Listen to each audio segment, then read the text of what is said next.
printemps 1945.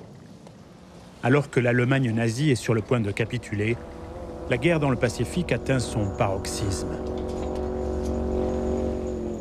Après Iwo Jima, au mois de mars 1945, les forces américaines se tournent vers l'île la plus au sud du Japon, Okinawa, dans l'archipel des Ryukyu. Située à 1500 km de Tokyo et à seulement 550 km de Kyushu, Okinawa est à la fois un tremplin et un verrou. Celui qui contrôle cette position tient entre ses mains la clé de l'archipel nippon. Pour les Américains, Okinawa est une base indispensable pour préparer l'invasion du Japon. L'île abrite une base navale et plusieurs aérodromes sur les îlots alentours. Pour Tokyo, c'est le dernier rempart. Les Japonais savent qu'en perdant Okinawa, leur sol national sera directement menacé. 450 000 civils vivent sur l'île, notamment dans le sud.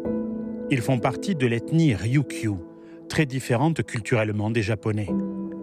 Nombre de soldats de la garnison les considèrent d'ailleurs comme inférieurs, même si tous ont accepté de faire allégeance à l'empereur. Depuis 1944, l'île est bombardée régulièrement. Au début de 1945, la capitale et le port ont été détruits. Pour tenir Okinawa, la 32e armée japonaise du général Mitsuru Uchijima. Sous ses ordres, environ 100 000 soldats de qualité inégale. Si les 62e et 24e divisions sont des vétérans des campagnes en Chine, ils seront épaulés par la marine et l'aviation et soutenus par une brigade mixte. Des milices locales de 17 000 à 20 000 civils et 2 000 adolescents, dont certains n'ont que 14 ans, formant le corps des étudiants de sang et de fer. Le ton est donné. Un soldat japonais de la 32e armée témoigne. On nous a dit que nous devions mourir sur place. Pas de retraite, pas de reddition. Mourir pour l'empereur. Dans le cadre de l'opération d'invasion, nom de code Iceberg, les États-Unis rassemblent une puissance inédite. Plus de 1500 navires de la 5e flotte, commandés par l'amiral Raymond Springs, et de la flotte britannique du Pacifique. 540 000 pilotes de l'aéronaval, marins, GIs et Marines. C'est l'une des plus grandes armadas de toute la Seconde Guerre mondiale. Un soldat japonais témoignera: la flotte américaine devant nous était simplement énorme. Sa taille ne laissait aucun doute sur le sort de la bataille à venir. Jamais dans le Pacifique, une telle force n'avait été projetée. Il y a là 300 navires de guerre, dont 18 porte-avions, 12 cuirassés, des dizaines de destroyers et des centaines de navires de transport. Le marin de première classe, Robert Cook, embarqué sur l'USS Idaho, se souvient. La mer était couverte de navires. Il n'y avait pas un endroit où poser les yeux sans voir un bâtiment de guerre. On se disait, avec une telle force, rien ne pourrait nous arrêter. La 10e armée américaine, composée de 2 corps d'armée, converge vers la côte ouest d'Okinawa.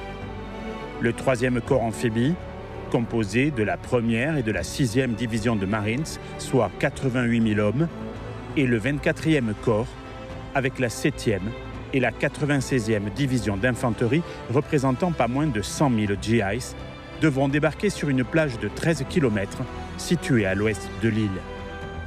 Ils devront d'abord s'emparer des aérodromes de Yontan et de Kadena avant de pénétrer au cœur du territoire. La 27e et la 77e DIUS resteront en réserve. Les stratèges américains ont tout de même prévu 85% de pertes dans les rangs de la première vague. Le soldat de première classe, Eugene Sledge, Marines de la première division, écrira dans son ouvrage « With the Old Breed » : « Nous savions qu'Okinawa allait être l'épreuve ultime. Personne ne doutait que ce serait plus dur encore qu'Iwo Jima. Mais nous n'avions pas le choix. » Les forces terrestres américaines sont commandées par le fils d'un général confédéré, le général Simon Bolivar Buckner, alors âgé de 58 ans. Il est persuadé que ces hommes devront se battre dès le débarquement sur les plages, comme à Tarawa, Peleliu ou Iwo Jima. Ceux qui ont vécu ces batailles le pensent aussi.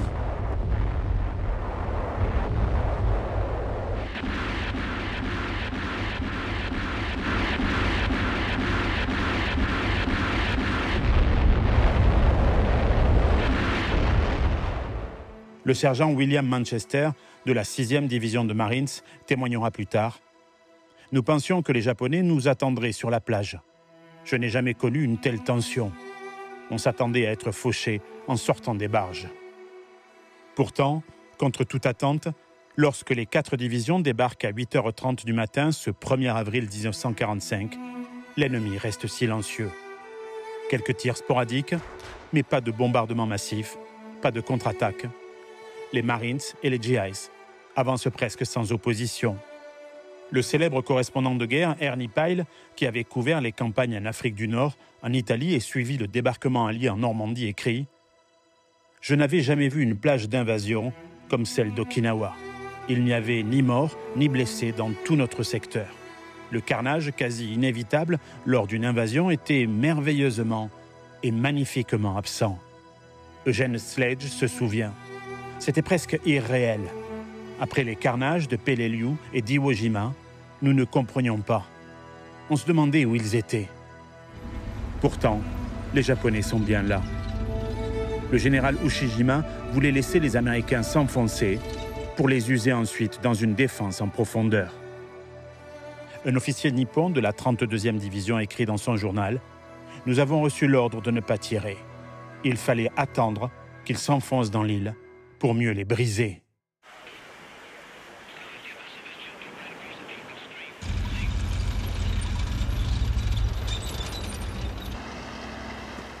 En quelques heures, près de 60 000 hommes établissent une tête de pont solide de 24 km de large. 55 soldats ont été tués ou ont disparu. Les aérodromes de Kadena et Yontan tombent presque intacts aux mains des Américains. Tout semble incroyablement facile. En une semaine, les troupes atteignent la côte est et coupent l'île en deux. Mais alors que les GI se dirigent vers le sud, les Marines de la 1re division sécurisent le centre de l'île, pendant que ceux de la 6e foncent dans le nord.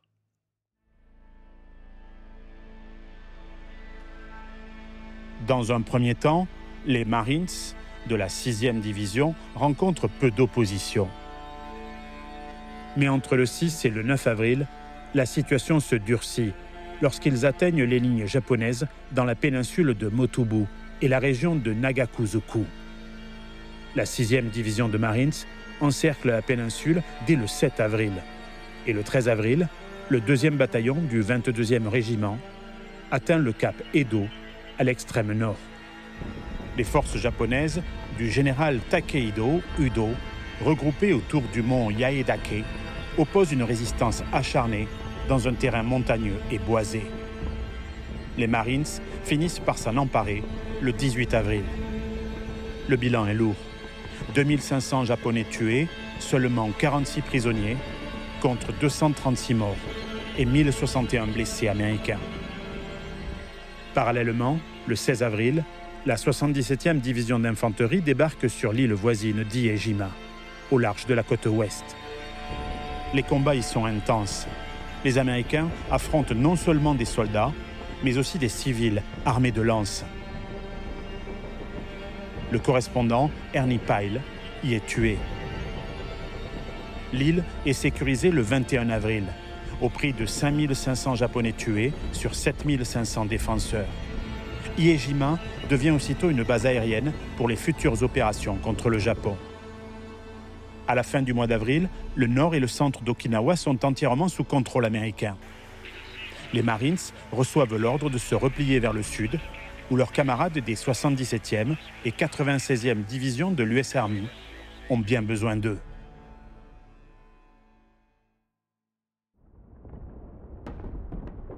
Dans le sud d'Okinawa, les collines de Shuri ont révélé un tout autre visage. C'est là que le général Mitsuro Ushijima et son chef d'état-major, le général Isamu Sho, ont massé la 32e armée japonaise. Ushijima a compris que la guerre défensive moderne ne se gagne pas sur la plage, mais dans la profondeur. Il a fait établir dans le sud de l'île 3 lignes de défense successives, de véritables labyrinthes de positions interconnectées conçues pour ralentir, user et briser la 10e armée américaine. À partir du 6 avril, La 96e division d'infanterie rencontre une forte résistance le long de la première des 3 lignes de défense japonaises. La 7e division fait également face à une féroce opposition au sud-ouest d'Arakashi. Le 8 avril, ces positions fortifiées sont enfin nettoyées. Mais les GIs sont aussitôt arrêtés par un ensemble de collines intégrées au rempart extérieur du complexe défensif japonais, la ligne Shuri, qui s'étend du village de Machinato à celui de Uki, en passant par Kakusa Ridge, Nishibura Ridge, Tombstone Ridge, la colline 178 et Skyline Ridge. Une ligne de 8 km de long, sur 6 km de profondeur, ne permettant aucune manœuvre d'enveloppement. Très vite, les GIs piétinent. Depuis 3 semaines, le 24e corps du général John Hodge s'épuise contre un adversaire invisible, retranché dans la roche. Les pertes sont lourdes et les hommes brisés par la tension nerveuse. Un sous-officier du 32e régiment de la 7e division évoque l'un de ses camarades. Je ne l'ai pas reconnu. Ses yeux étaient creusés, son visage amaigri. Le moindre bruit le faisait sursauter. Il tremblait quand quelqu'un entrait avec un papier de peur qu'on ne le renvoie au front. Chaque colline, chaque crête est hérissée de nids de mitrailleuses, de mortiers et de canons de 47 mm dont les projectiles peuvent percer le blindage des chars Sherman N4. Les Japonais ont transformé les grottes naturelles en casemates, invisibles depuis le ciel. Un soldat japonais, cité par l'historien George Pfeffer, déclare « Nous vivions comme des taupes. Les grottes étaient sombres, étouffantes, mais on nous disait que l'ennemi ne pourrait jamais percer. Nous devions les saigner jusqu'au dernier. » Le général Hodge, commandant du 24e corps, écrit « C'est en train de devenir vraiment difficile. » Et il ajoute « Je ne vois aucun moyen de les faire sortir, sauf en les faisant exploser, mètre par mètre. » Le moral des Japonais est renforcé le 12 avril par la nouvelle de la mort du président américain, Franklin Delano Roosevelt. Plusieurs contre-attaques japonaises entre le 12 et le 14 avril, ordonnées par le général Isamu Sho, se multiplient malgré l'avis négatif du colonel Hiromichi Yahara. Mais tout échoue sous les tirs de soutien d'artillerie américains. Le 14 avril, le général Buckner arrive sur le terrain. Il décide le débarquement d'une 3e division de renfort, la 27e. Cette division neuve vient relever la 96e qui glisse au centre du dispositif. La 7e, elle, demeure dans le même secteur. Le plan établi par Hodge est d'écraser sous les bombes les lignes d'approvisionnement et de renfort de la 32e armée japonaise, puis de percer la ligne Shuri sur une dizaine de kilomètres en bypassant, en contournant les positions japonaises, avant de se rabattre au sud de la ville, centre névralgique de la défense nippone. Hodge obtient des renforts considérables du général Buckner, 27 bataillons d'artillerie lourde, dont 9 venus du corps des Marines, plus de 324 canons de 155 mm alignés. Un véritable pont aérien transporte des dizaines de milliers d'obus vers le front. La logistique est titanesque. L'offensive est fixée au 19 avril. 6h40 du matin, un déluge de feu s'abat sur les crêtes de Kakazu et Nishibaru. Le bombardement dure des heures, appuyé par les roquettes et les bombes au napalm. Mais lorsque l'artillerie se tait, les Japonais sortent de leurs abris. Leurs fortifications, creusées dans le corail, ont tenu. Les fantassins américains s'élancent et sont immédiatement fauchés. Les Sherman avancent dans un terrain piégé sans être soutenus par l'infanterie. En quelques minutes, 22 des 30 chars engagés sont détruits. Mines, canons anti-chars de 47 mm, charges explosives portées à la main. Les soldats nippons sont en mesure de défendre leur position à 360 degrés. Aucun point fortifié ne peut être bypassé et laissé actif. Le colonel Oloran du 381e régiment d'infanterie analyse cette défense tout azimut. On ne peut pas contourner un Japonais. Il ne sait pas lui-même quand il est contourné. Au soir du 19 avril, l'avance américaine se mesure en centaines de mètres. Les pertes sont lourdes, le moral entamé. Dans son journal, Buckner écrit sobrement « Progrès pas vraiment satisfaisant ». Un euphémisme.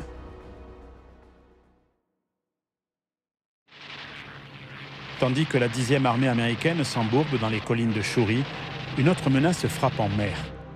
Depuis les bases de Kyushu et de Formose, l'aviation japonaise lance une campagne sans précédent d'attaques suicides. Entre avril et juin 1945, l'état-major impérial va déclencher 10 grandes offensives aériennes appelées Kikushu, flottille de chrysanthèmes. Plus de 1800 avions suicides sont lancés contre la flotte américaine. Leurs cibles, les porte-avions, les destroyers, les navires de débarquement. James Fahey, marin sur l'USS Montpellier, raconte « C'était terrifiant. Vous voyez ces avions descendre droit sur vous. On tirait de toutes nos forces, mais certains passaient toujours.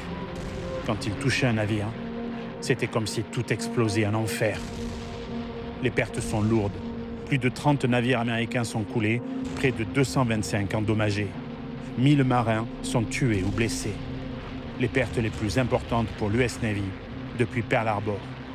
Jamais la marine américaine n'avait affronté une telle intensité d'attaque.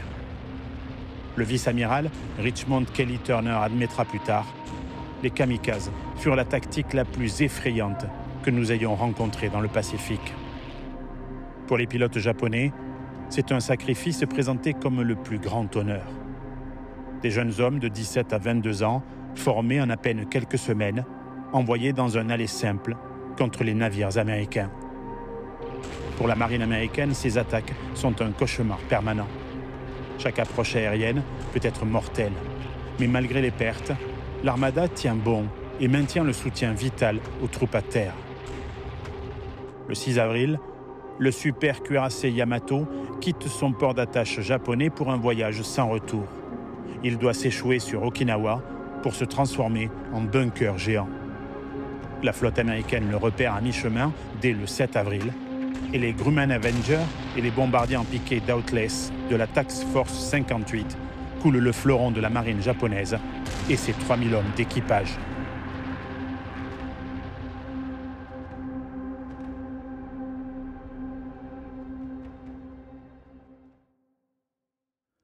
Au début du mois de mai, les 1e et 6e divisions de Marines prennent place dans le dispositif pour conquérir le Sud.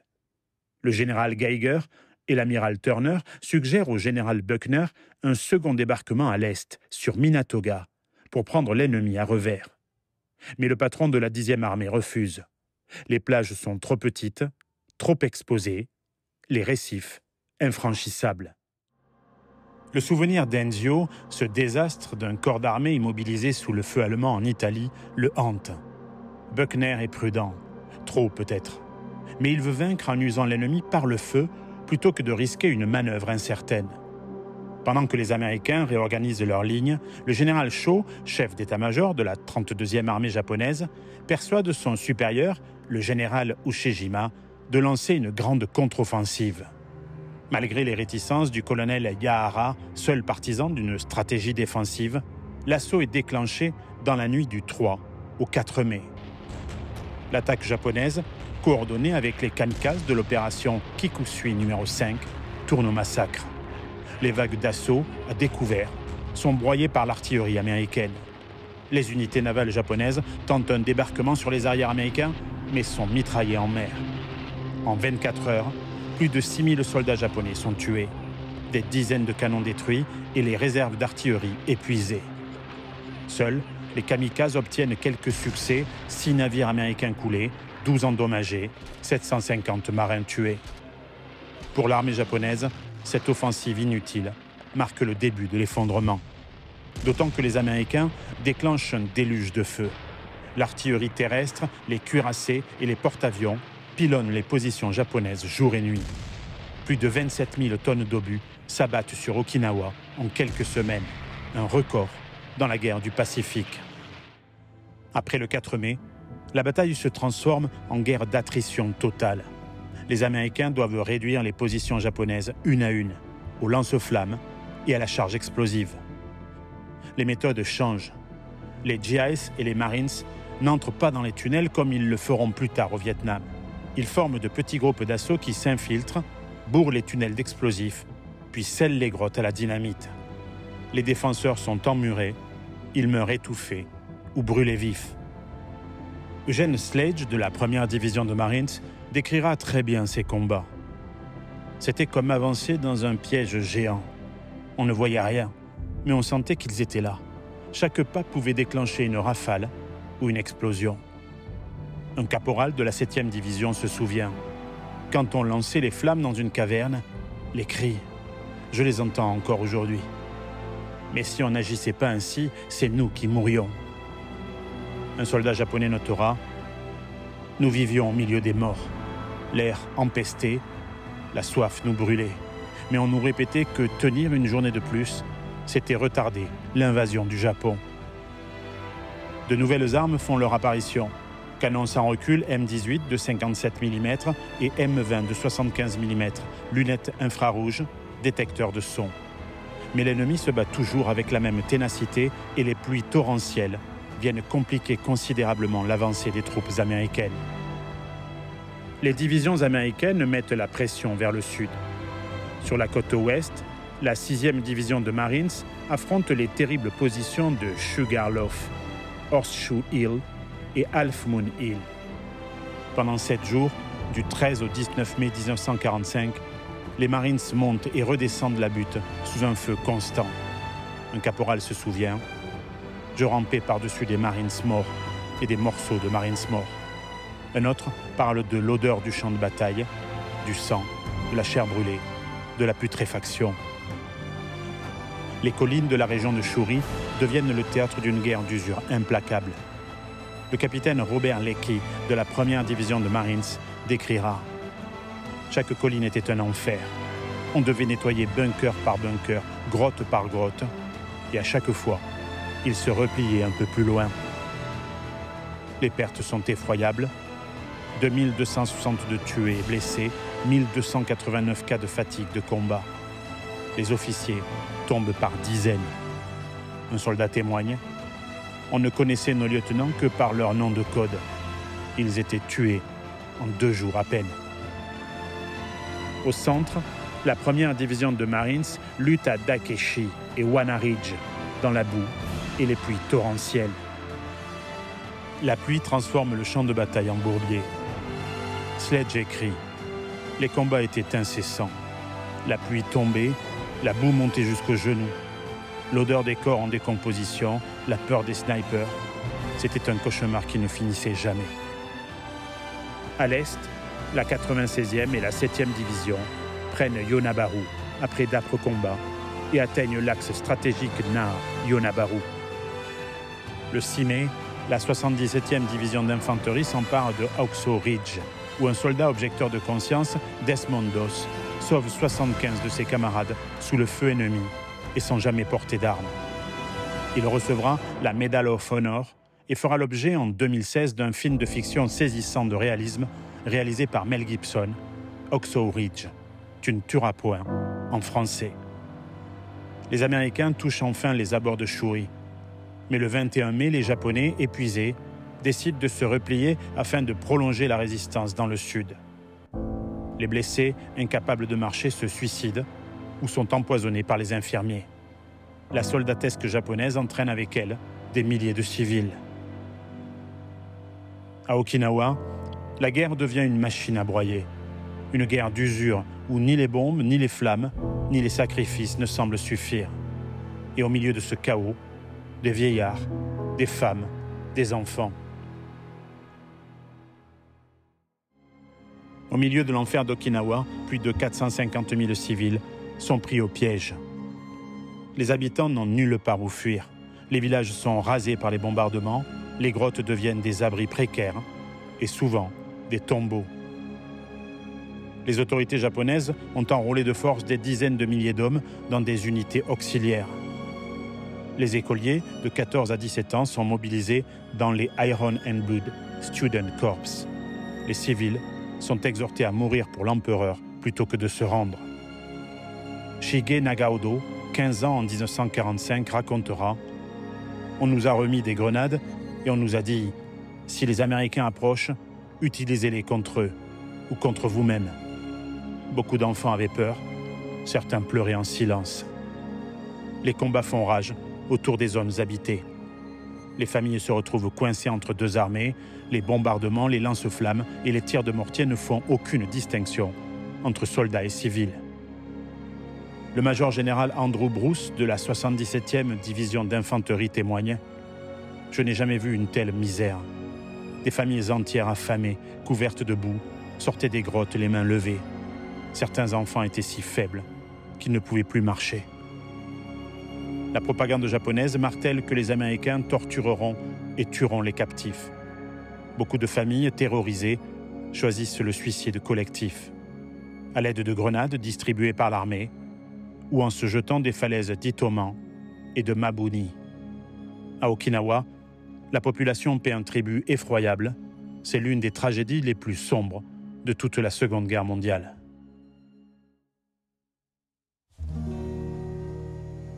Le 29 mai, les Marines pénètrent dans les ruines du château de Shuri.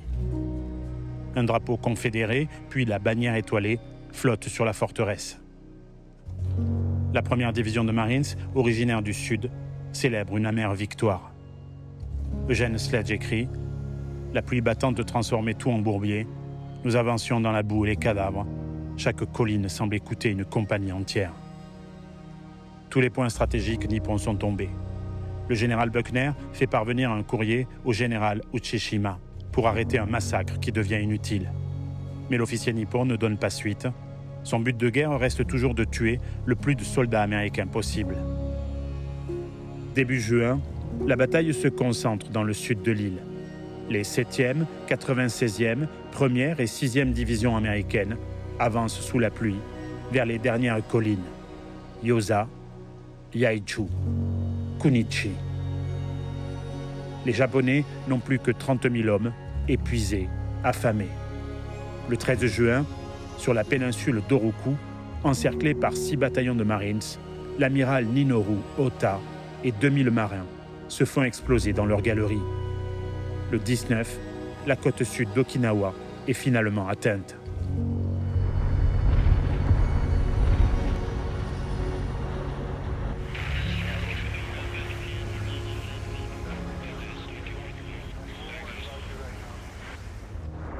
La capitale d'Okinawa, Naha, est réduite en cendres. Les derniers combats se déroulent dans un enfer de grottes et de falaises. Les civils, mêlés aux soldats, sont décimés. Le 18 juin, le général Buckner est tué par un éclat d'artillerie, devenant le plus haut gradé américain tombé au combat pendant la guerre. Une semaine plus tard, dans la nuit du 22 au 23 juin, le général Mitsuru Ushijima et son chef d'état-major, le général Isamu Sho, se donnent la mort au sommet des falaises de Mabuni. La 32e armée cesse de résister. La bataille est terminée. Le lieutenant-colonel Hiromichi Yahara, conseiller tactique, notera « Le général Ushijima est mort comme il avait vécu, avec dignité. Son sacrifice fut le dernier acte d'une armée condamnée. »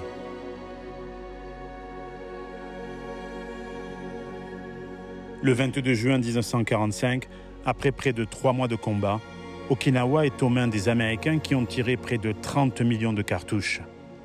Mais la victoire a coûté très cher. L'île n'est plus qu'un champ de ruines. Après 82 jours de combat, la bataille d'Okinawa prend fin. Le bilan est effroyable. Plus de 12 500 Américains tués, près de 50 000 blessés.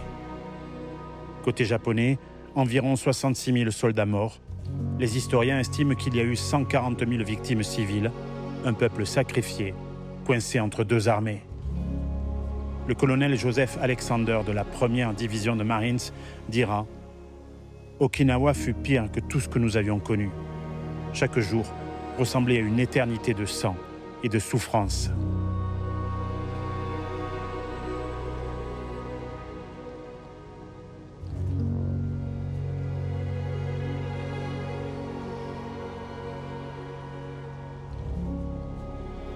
Pour les Américains, Okinawa est une victoire chèrement acquise.